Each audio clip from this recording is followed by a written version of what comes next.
abierto a la ciencia, las bibliotecas acceso abierto a la ciencia. Entonces, Javier, buenos días, aquí los chicos. Pues hola, buenos días a todos. Invitado por bibliotecarios. Pues yo siempre he trabajado en la universidad. He trabajado en muchas cosas, pero como bibliotecario siempre en la universidad. Y en la universidad hay dos cosas importantísimas que hacen las universidades. Una es enseñar a los que luego van a ser profesionales, a nuestros médicos, a los ingenieros, a los bibliotecarios, a los biólogos. Toda esa gente estudia en la universidad. Y otra labor fundamental de las universidades es la investigación. Y yo como bibliotecario trabajo con los investigadores. Es mi labor fundamental. Y es algo que me encanta. ¿Y por qué? ¿Por qué me gusta? Pues porque los investigadores trabajan con la ciencia y la ciencia ayuda a que mejore nuestra vida. Cuando pensamos en la ciencia, ¿qué se os ocurre? Lo primero que se os ocurre al decir ciencia o investigación. Cuando estuvimos en Cosmocasa, en un apartado en el que calculabas esferas con un poco de globos. O sea, pero eso tiene que ver con la física, con un experimento físico. Y también, o sea, cuando pensamos en la ciencia y en que mejora la vida, una cosa muy común y muy buena son las vacunas. O sea, las vacunas para enfermedades que todavía no tienen vacuna, pues es fundamental que haya investigadores que estén ahí buscando la solución. O también con las enfermedades. La ciencia nos ayuda a que... Perdón, ¿qué estamos escuchando ahora? Es de fuera. La ciencia nos ayuda a que las enfermedades tengan solución y a que lo pasemos menos mal cuando estamos malos. Esas pastillas que nos dan para que baje la fiebre. La ciencia también ayuda a que la agricultura produzca mejores productos y a que, por ejemplo, acabemos con las plagas, pero sin destrozar el medio ambiente. Eso es otra investigación fundamental. O a descubrir sistemas de transporte que sean muy rápidos y muy seguros, como los trenes, el AVE, estos trenes tan rápidos, y que de momento no se estrellan nunca. Pero también cuando hablamos de ciencia, hay que pensar en la psicología. La psicología nos ayuda a entendernos por dentro, saber cómo funciona nuestra mente, y cómo aprendemos, y cómo desarrollamos el lenguaje. O sea que la psicología también es ciencia. O la antropología, que nos ayuda o que investiga cómo nos organizamos, cómo estamos organizados como sociedad y como grupos humanos. O la historia, que la historia nos ayuda a entender cómo éramos, o sea, saber cómo era el pasado para entendernos mejor. Bueno, pues con todos estos tipos de científicos y con más, porque la Complutense es muy grande y tiene muchísimos tipos de estudios y de investigaciones, es con los que tengo que trabajar yo. Y la verdad es que son muy distintos entre ellos, pero hay una cosa que les une, y es que todos hacen ciencia, y la ciencia tiene dos características también muy importantes. Antes hemos hablado de las dos cosas importantes que hacía la universidad, que una era enseñar para las profesiones y otra era investigar. Pues en la ciencia hay dos cosas, me voy a quitar el pañuelo que ya voy entrando en calor. Hay dos cosas también muy importantes. Una es muy importantes en cuanto a cómo se hace la ciencia, a cómo es. Pues una es que la ciencia es acumulativa. ¿Por qué decimos que es acumulativa? Pues porque en la ciencia es importante, desde que lo que descubrieron los griegos, hace ya miles de años, pero muchísimos, incluso antes de los griegos, porque ¿a vosotros cuál se os ocurre que es un gran invento científico? La rueda es un invento buenísimo y muy importante, pero hay uno... El fuego. El fuego, exactamente. El fuego es un invento, bueno, es un invento, el fuego estaba en la naturaleza, pero lo que cambió todo, lo que empezó a hacer que cambiara todo es que de repente se podía controlar, y eso lo podemos considerar un invento científico. La gente se dio cuenta primero cómo el fuego se hacía de forma natural, luego cómo podían guardar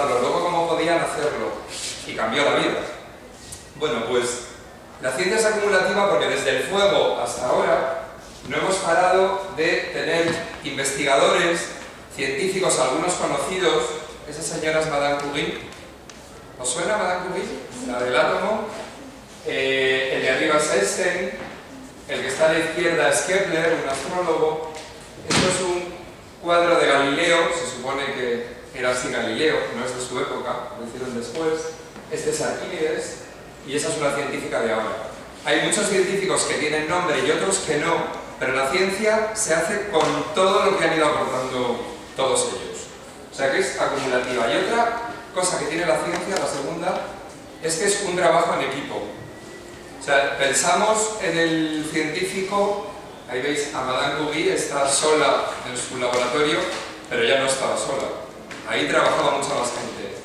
La ciencia siempre se hace en equipo. Antes y ahora, pero ahora cada vez más. Los laboratorios son cada vez más complicados, o las investigaciones que no usan laboratorio también, y se necesitan equipos. Y entonces, la ciencia se hace. Esos equipos ahora con internet están por todo el mundo. O sea, da igual que uno esté aquí y otro en Taiwán o en Japón. Bueno, da igual desde hace mucho tiempo, pero antes tenía que comunicarse por carta, mientras llegaba la carta, si se visitaban había que ir en tren, cuando había trenes, o antes en caballo. Siempre se han comunicado, pero al principio pues los de España, en España, luego en Europa, y ahora con internet es el mundo. Y además la ciencia funciona con ideas que se comparten. Y cuando más se comparten, más cosas se descubren. O sea, es peor cuando uno dice, no, que no sale de mi equipo. Porque ahí está perdiendo. Está perdiendo su equipo y están perdiendo todos los demás.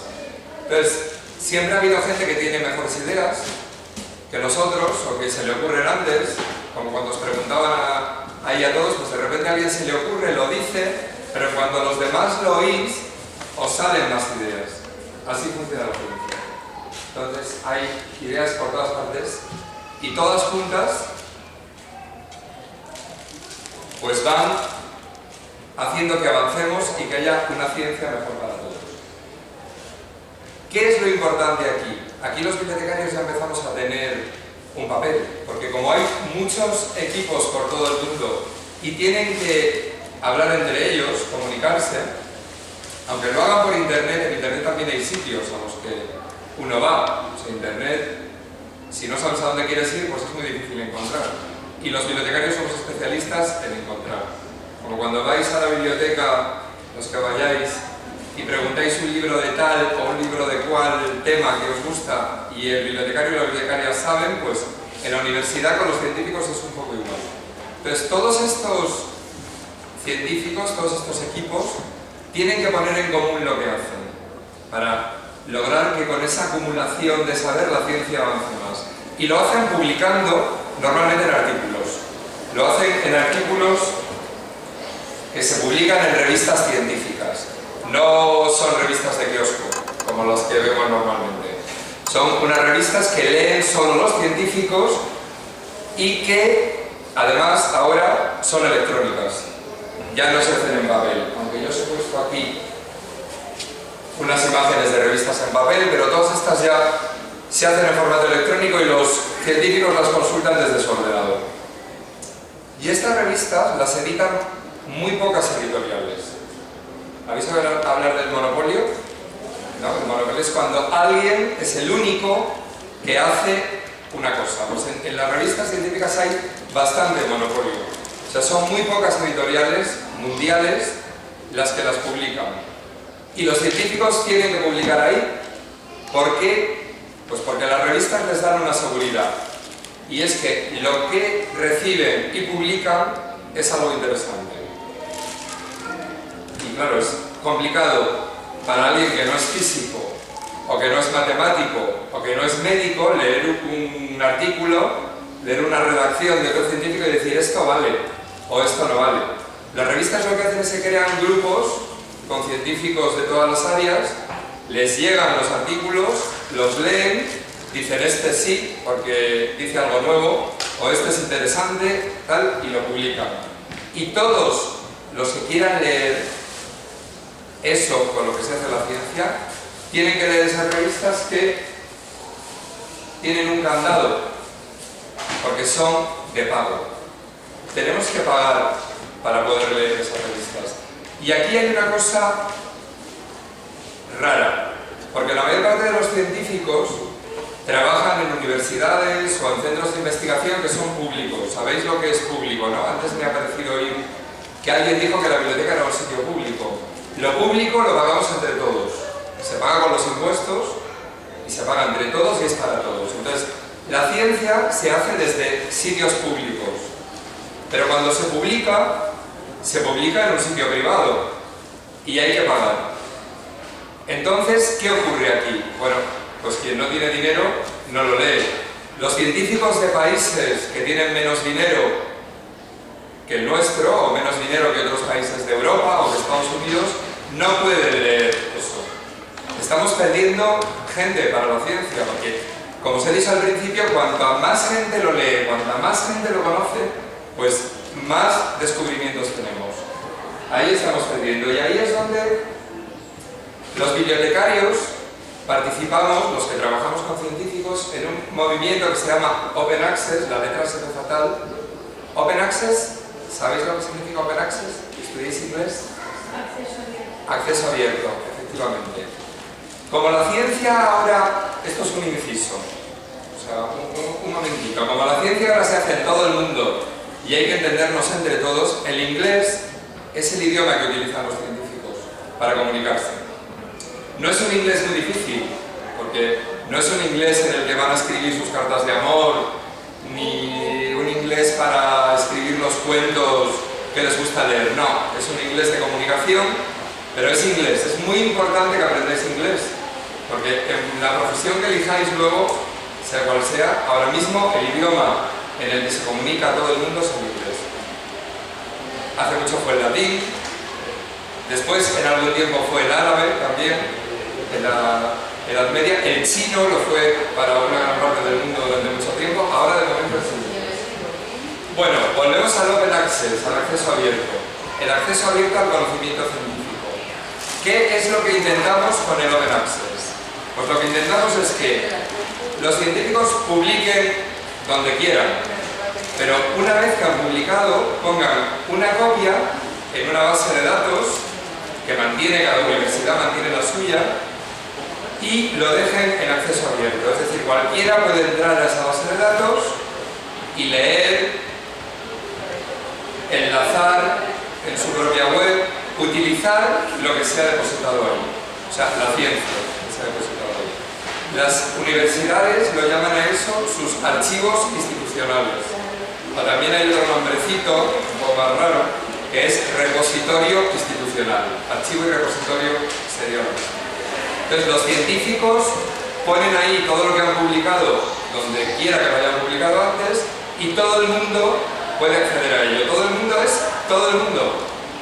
O sea, vosotros, si os da por ahí, vuestras abuelas, vuestros padres, los profesores y los científicos de esos países en África, en Asia o donde sea, o en América Latina, que no tienen dinero para las suscripciones. Bueno, pues yo como bibliotecario trabajo en el archivo institucional de mi universidad y nuestro trabajo consiste en mantenerlo, o sea, es decir, en que funcione bien cuando alguien quiere poner cosas ahí, y también en garantizar que lo que está impuesto se pueda consultar dentro de 20 años, porque los formatos van cambiando, los formatos electrónicos. Nosotros estamos atentos para que siempre eso se pueda leer. Si hay que ir cambiando otro formato, lo vamos cambiando.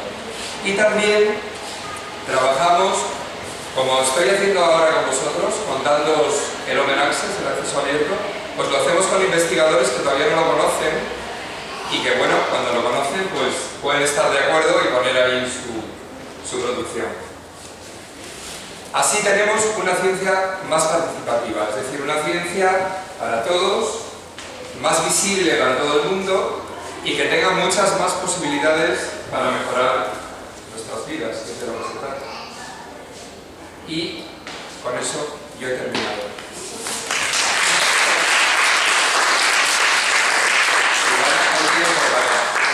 Si alguien preguntar algo. Si alguien quiere hacer alguna pregunta, puede hacer favor. Ahí hay otra cosa en inglés que pone share your knowledge, comparte tu conocimiento. El conocimiento, como la ciencia, es algo que, a diferencia de otros bienes, no se gasta. O sea, si tú le prestas a alguien un aparato con una batería, la batería se gasta. O si le compartes algo para comer, se come y se acaba. Pero con el conocimiento y con la ciencia no. Cuanto más se comparte, más posibilidades hay de que crezca. Tiene esa cosa mágica. Sí.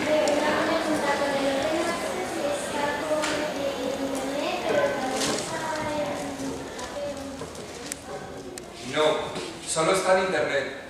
Precisamente el Open Access se basa en que tú, al ponerlo en un sitio, está diseñado de tal manera el documento, el archivo donde está, que puedes entrar a ello en Internet desde cualquier parte. O sea, tú lo pones en Google, pones el título de un artículo que esté en cualquier archivo del mundo, no solo de Madrid o de España o de Europa, sino del mundo, y te lleva a ello.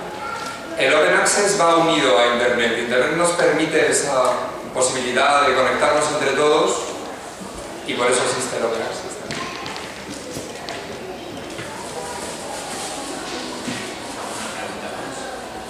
Gracias porque ha habido un montón de ruido y has sido capaz de salvar el ruido para comunicarlo. Tú trabajas con todo tipo de investigadores. Sí.